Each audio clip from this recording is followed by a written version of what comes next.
Ми беше много трудно първоначално да се асимилирам като лидер, защото на моменти ми е по-трудно да се отворя към хората и да имам по-голямо самочувствие, но след първата сбирка на лидерите, на която отидох, се почувствах много по-добре, много по-вдъхновена, запознах се с супер много нови хора и започнах да се чувствам много по-самоуверена, да изразявам себе си и да помагам и на другите да вървят по правилния път, който е правен не само за мен, а и за тях.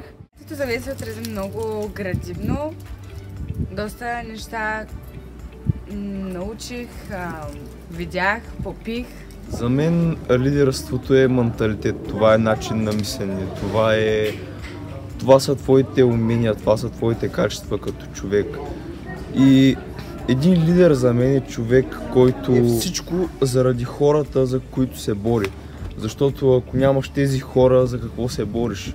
За един лидер е важен народът му, важни са хората зад него и без тях борбата му е безмислена. Аз се стремя да бъда такъв, но мога да кажа, че това наистина ми помага.